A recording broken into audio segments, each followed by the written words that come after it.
Hello, everyone. Welcome to Jonathon Moline's interview, and welcome to another episode. It's been a long time since we've done this, and on today's episode, we have BonePointRiverstone.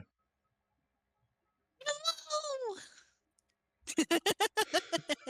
Hi. Hi. I just wanted to be funny for a minute. It's been a while since we've just done one of these, huh? just lets out the inner Malamute. Hello. Hello. Just goes like all, just goes like all, freaking. All right. So I'm gonna. So how you? So this is basically. First interview of We the got year. We don't even know what we're going to talk about. oh no. Oh my god, nah. So, so I just ba- derail us completely. this is the beginning of the interview. We don't know what we're doing. We're not professional, not at all. I'm so rusty. I'm just a furry on the internet Okay, with a squeaky ass chair. Good God! squeak, squeak, squeak, squeak. If it wasn't for the noise suppression, you'd hear Well, the noise suppression's on for a reason, it. Echo and chair. and background noises. Fair. Okay,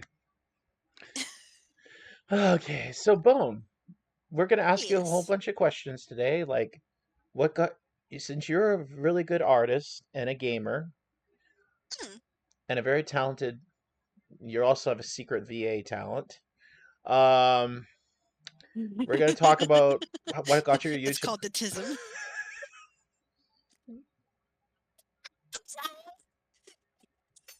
right off the bat.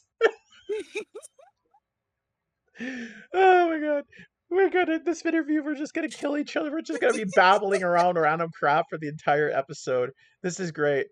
This is pure comedy entertainment. I am a creature. Yes, the creature of the night is right there. Uh, All right. So what we're gonna I'm so add? glad I had my coffee today. There you go. Coffee is always great. Okay. First question, Bone. Right off the bat. Yes. What got you inspired to be a content creator? Um, I guess it's probably because it would give me the ability to set my own schedule that would be easier for me to kind of get into because being nocturnal, there's not a lot of opportunities out there for me. Mm, So, yeah.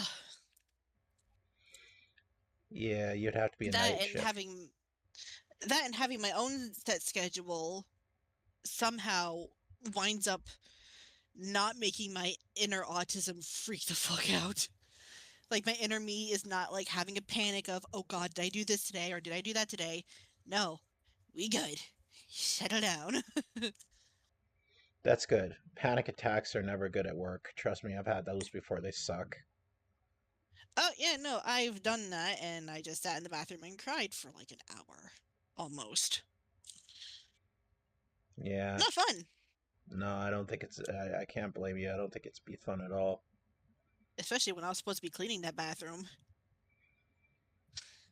No, that sucks.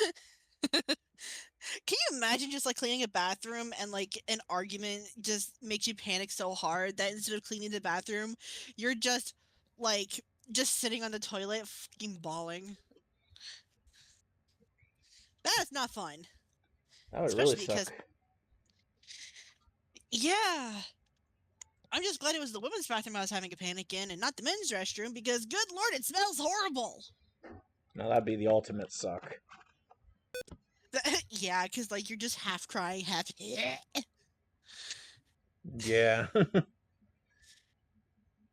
flush your urinals, guys. Seriously, it's not that hard. I can't stand that. Well, that's my major pet peeve. When I've used the washroom, no, a lot of people don't even flush the toilet. It's like so annoying. Like, why do people have to make it someone else's issue? And I'm a guy, and I hate that too. Ugh. Well, it's also because, like, with sensory problems, stuff like that really gets to you. Hmm.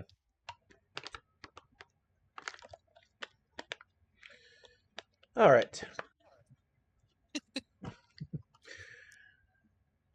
So basically, work inspired you to become a content creator. Basically, correct? That and it just looked like fun. There you go. That's the best way. Fun. Yeah. Like, something that, like, Jacksepticeye once said really hit home for me why being a content creator would be good is because it would be a job I could do while having fun. And something that I've learned or I've heard some people say is if you love what you do, you don't work a day in your life because that job would be something fun. So you don't feel like you're working even though you are, which is, I guess, why the phrase is if you love what you do, you don't work a day in your life. Or Exactly. to, yeah, or to translate it in terms for others to understand, um, fun work is easy. It's nice. You get paid to enjoy what you do. There's always the benefits about enjoying a job, what you do. It makes you happy, but then because you once you're enjoying a job that it fits your skill set, rather being a job being miserable all your life. It's Yeah, good. because it allows you to find that, like, emotional peace. Because you're not, like, dragging your feet, dealing with people you don't want to deal with. You're just like, oh boy, time to do what I love the most. Which is something I look forward to. Like, is there still going to be stressors? Yeah, but once you get past the more stressful parts of it and you get into the parts that you enjoy, it's just like, it's not so bad. That's nice. That's good to hear. That's one of the main reasons why I started making YouTube. Um, I was 19 when I started. Been in the game for a very Mm, long time, and now I'm 36 and I'm still going. hell yeah. But like most people that make YouTube don't start off to. I say this to a lot of people. They don't start off to make money because if you're gonna go into that knowing you just want to make money, it doesn't always happen because some people strike it big. They're lucky. But then some people like me, it's just like I don't care about that anymore. I just focus on making videos because I said to myself, as long as I make that one person happy, that's all that matters to me. Yeah. Because Like, that's what it'd be about. Sorry, go ahead. yeah. For me, like, the other reason being a content creator sounded good is because I want to do a lot of art and stuff, and one of my inspirations was like studios like Studio Ghibli, but Good one. I knew that I would not be able to survive in a studio setting because a lot of those hours are while I'm asleep, which sucks. Office hours are usually during, like, when I'm asleep. So, like, I would struggle, and I know this. So I'm just like, you know what? Fuck it. I will be a one person team, just do what I love and hope for the best. That's good. It's always about hoping for the best and working hard to get to what you want to do because you want to be your own boss. You want to start Hmm. your own thing. You want to start your own company and you want to do it on your own, but you're a talented artist, which is the next question I'm going to ask you. Hell yeah. Perfect segue. Yeah, this is the best. This is the fun question. Um, Here we go. What inspired you to get into art? Just a lot of the shows I was watching. Because growing up, I watched a lot of, like, Studio Ghibli films, I watched other anime, I watched cartoons, and with all of those media, I hyperfixated on art because it tapped into, like, the creative part of my mind, my imagination. I don't remember when I started drawing. I legitimately cannot. I actually asked my mom when I started drawing, and she said, like, as soon as I could freaking hold a crayon. Wow. Because, like, it's just it's a part of me that's always, like, been there, kind of.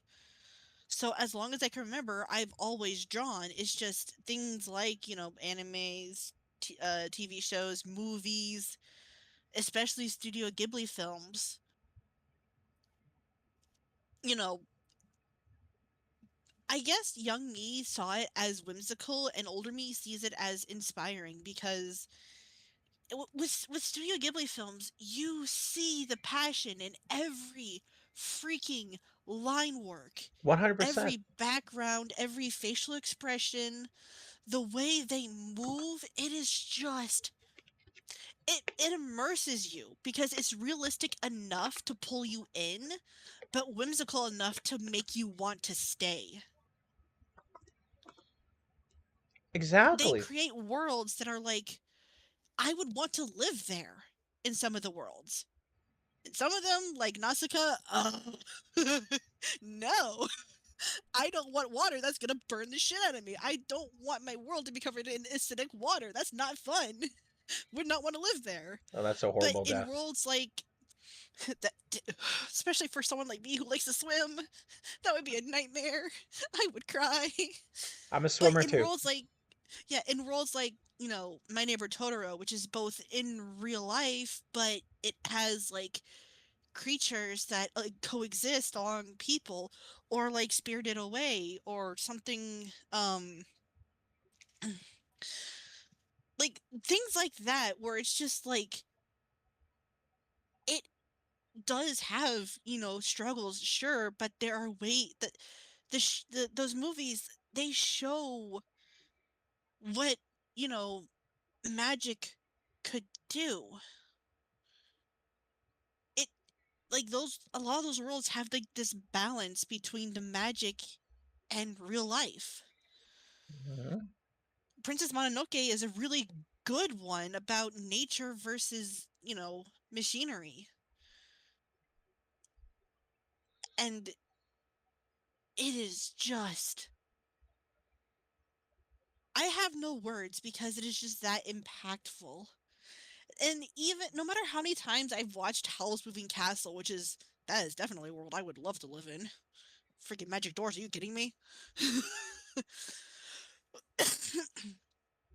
But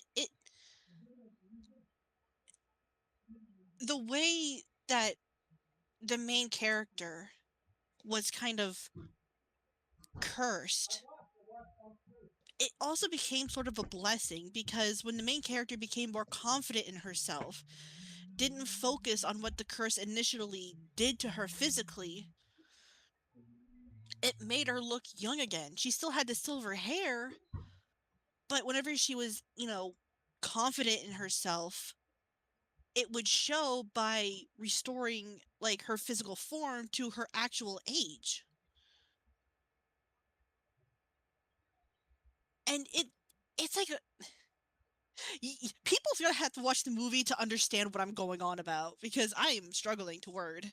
Because it's just it those films just leave an impression on you that words cannot, you know, Mhm. words cannot like do justice for. And some films, one that I wound up coming across on YouTube, some of the films are like I think there was a film that was based on like a real story. I think it's a Grave of the Fireflies. That one just fucking made me cry. Like I only saw a clip of it and it made me sob. Do not watch that one unless you want to bawl your eyes out. It is painful. But like most of the works that Ghibli does, they're inspiring. And I want to be able to like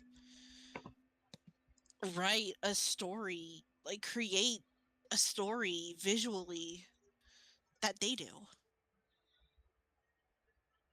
I would say if you feel the passion for it, I'd say go for it because writing a story is all about coming up with good art. Because when you create a comic, you're writing the story. Like I've been writing lately again. I have my passion for writing again, and I'm visualizing these characters. I'm like, oh my gosh, this is such a great story, and I get emotional when I read when I read what I've written, Hmm.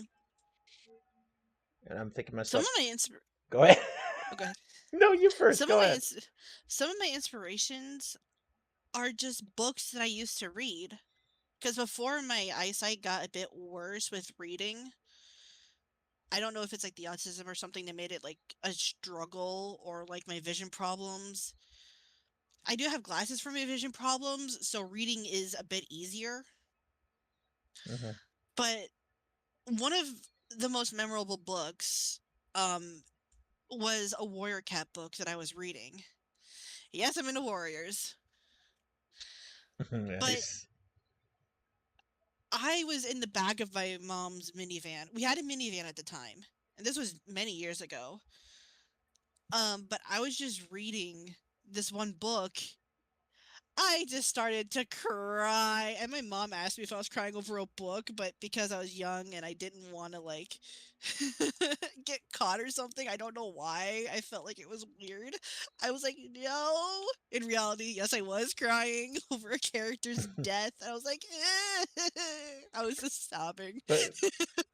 But that's how you know a good story's good when you feel emotion for that character, and Yeah, you know a story's good because the author who wrote the book must have been feeling the same feelings when they wrote the character. yeah. Like some movies do that to me still. Like The Greatest Showman, which is a musical and a movie. The Hmm. Greatest Showman, no matter how many times I watch that film, some parts will still make me cry like it's the first time I'm watching it. And I'll still laugh my ass off at like the funnier parts, but like those emotional scenes, like it is hard to find that in most normal movies that Hollywood produces. But The Greatest Showman is one of those outliers that is just like, no matter how many times I'm gonna watch it, the scene of like where the circus originally was burning down, that will still get me emotional because of like they weren't just losing the place they worked at, they were losing their home. And somebody that was important to another character, um, dude fucking ran in there because he was scared of losing somebody. And it turned out she was already out of the building. But like you don't know that before he ran in. It's just like even knowing that, I still get emotional over it Hey, because John, will you like eat eggs if I make them? John, will you eat? Sure, I guess. Yes or no? Yeah, sure. I'm in the middle of an interview though.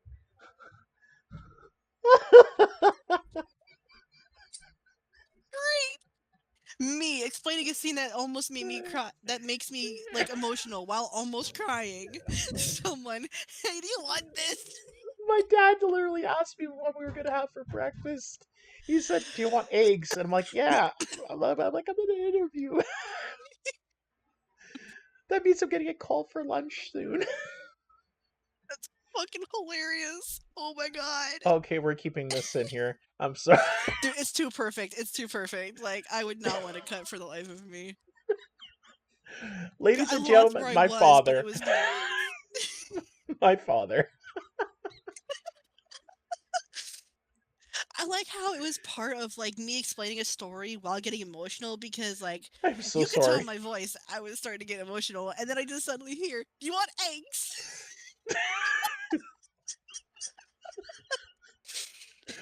Like my dad's trying to offer, maybe he's trying to offer you a comfort food. I felt a disturbance. Do you need food? And then when I'm interviewing you, I'm just gonna do a mukbang, just eat my eggs at the same time. Oh, Hell yeah. Let's fucking go. Where is the wipe I use for my eyes? Oh my god, there's tears. I can't see Oh my god. I know the eggs take approximately about 10 or 15 minutes to fully cook because you gotta shit. scramble them and stuff. Oh, there So, it is. Oh. okay, that's gonna be the funniest part of this whole interview. I I laughed so hard I had tears. Like I had to grab one of the I fucking. am so embarrassed. I'm so sorry. Don't be. It was great. I, my The parents reason are I have going to wipe the outside. tears, though, the reason I have to wipe the tears is because of how my face is shaped. The tears sometimes get stuck where my eyes are, and they burn because Uh, they salty. yeah, I have that issue too. Um, Like if it doesn't well up enough to like start falling, you just like feel the burn. yeah. I hate that shit. You know what? Sucks. I'm happy that all this writing stuff that you enjoy and animation and stuff inspires you to be an artist. That's really good to hear. And Yeah. but now I have the next question to ask you. Yes. What inspired you to do gaming let's plays? Because I know you're a let's player as well. Usually when I like streaming with Alan, honestly, because it's fun. And also I feel like being like if I do go back like when I if or when I go back to my channel or if I just start streaming elsewhere, um I want to do variety content so that I don't burn myself out That's what I too do. hard. Like burnout isn't inherently bad, but if Oh, you burn yourself out too hard or for too long, that's when it becomes bad. yeah, because you get stuck in a rut. You get like lazy and you don't start Yeah. caring about making content anymore. Like if you feel burnt out and you don't do anything about it, that's when it becomes an issue. See, yeah, I understand how you feel on that Hmm. because there's been times where I've had burnout, but it's more like I try and find another way to be creative. Like, okay, I'm gonna take a break from this project for a while, then I have something else to film. But then there's days where I Yeah. just don't want to film anything. I just want to break. But then one of my other friends is like, "Hey, John, you want to be part of our video?" I'm like, "Fine." Well, like after like taking a break from something that like makes you so fucking pissed, like you take that break, you come back to it, and you feel motivated to Oh yeah. go again. Like that was me in Oblivion. As a kid, I hated that game. Oh, death loop. Save file death loop. Autosave death loop. I hated it. The freaking Bethesda death loop, as my friends and I call it. Cause what happens is after like certain parts of like quests, the game will autosave. But because my health was low, when it autosaved after talking to the Emperor before he died, I got stuck in a fucking death loop. Oh gosh. Every gamer's worst nightmare. Yeah, and I got so mad as a kid, I quit playing the game. Years later, I come back to it. In the remastered, it still has its difficulty. I hate the lockpicking system. I wish it were like Skyrim or Fallout. But no, it has your stupid tumblers that I have to deal with. Lose all my freaking lockpicks. Rant aside, though, I managed to just like unintentionally speed run through the game when I came back to it as an adult. Then a few hours later, we're still talking about gamings, and both you and me just wind up falling asleep in the call. Like, imagine that happened while we were in the interview. Both you and me fell asleep going, That would be fucking hilarious. And you just wake up, it's like, huh? What day is it? I'm so old. I can't drink a shit. Hold on. Wait, let me do like an old man voice. Hey, what year is it? Where are my glasses? Yeah, it's pretty good.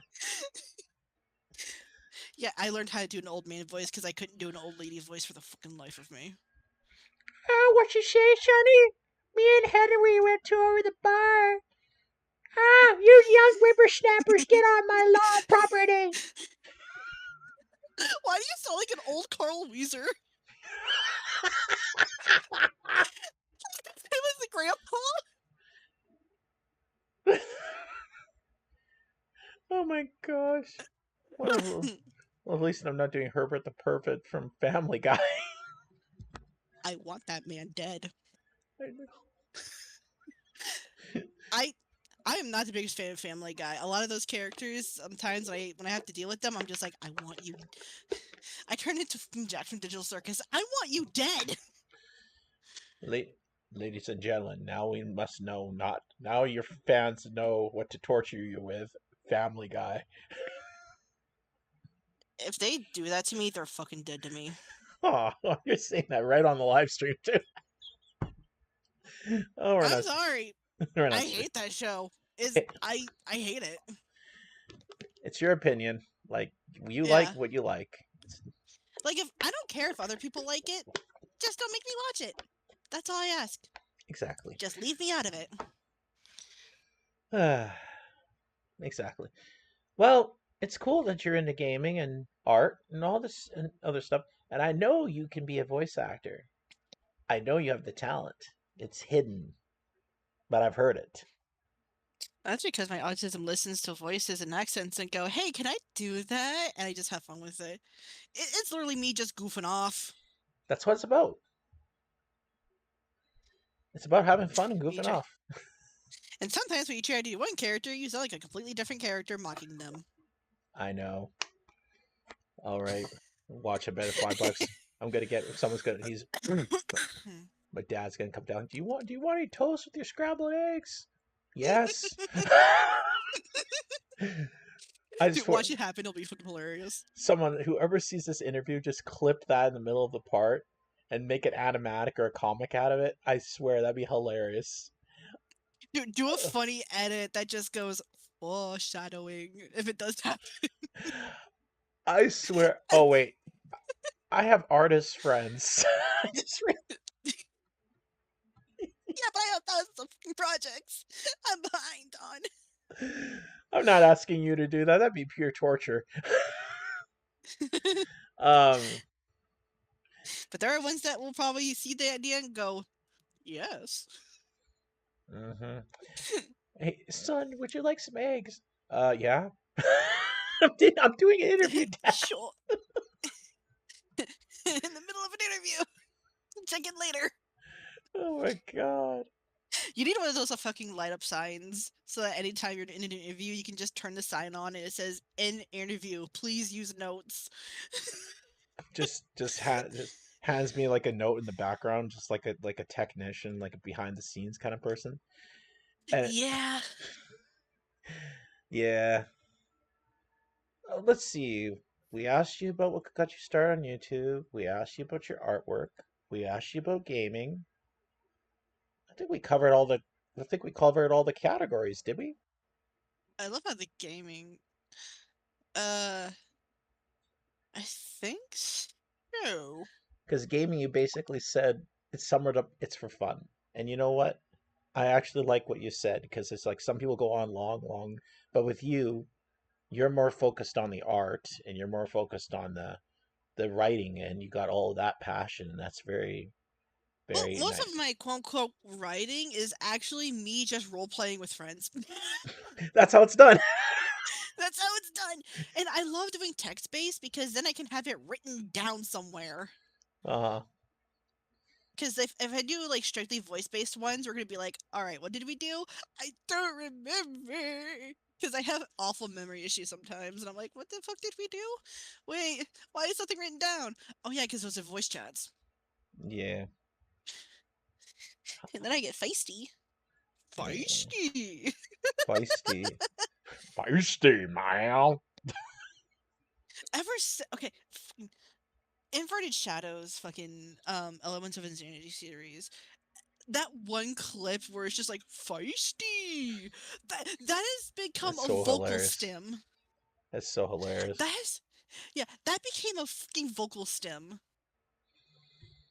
Nice. There's like, oh god, One of my favorite vocal stems actually came from B. Dylan Hollis, who does a lot of like old recipes and shit. I actually have two of his books. Instead of saying cinnamon, he goes cinnamon, and I'll fucking Cinnamon. cinnamon. So you just That's a vocal stem. I don't say cinnamon much anymore. I go cinnamon, cinnamon. cinnamon. Oh, oh my gosh. Where's the gosh darn cinnamon? We've been recording for 30 minutes. Hmm. You know what? It hasn't even felt that long. I know, right? Time flies when you're having fun. Time flies when you're having fun. Hmm. Well, well. Sorry. Anyways, is there any last things you want to say, Bone, before we wrap this up? Honestly, just when you're in fandom spaces, be responsible for yourself. So often we see like content creators that don't take responsibility for their own fucking actions. Mm-hmm. And it is depressing because it's just like, why? Yeah. Like, especially ones who condemn someone for doing something and then go and do that same damn thing. Hold on. Okay, Like, I'm coming. The food's for my food's ready. I think I timed it perfectly. perfect timing. All But yeah, right. be responsible, be safe, Yeah. and just have fun. All right. Life's too short, man. Exactly. All right. That's all I got. Thank you for coming today, Bone. It was a lot of fun doing this interview with you. And Hell yeah. everyone, please follow Bone Riverstone. I will link her social medias in the description of this video when it comes out. Until then, I will be making a blue sky. yes, she will. Until then, stay frosty, my friends, and I will see you in the next video. Bye bye.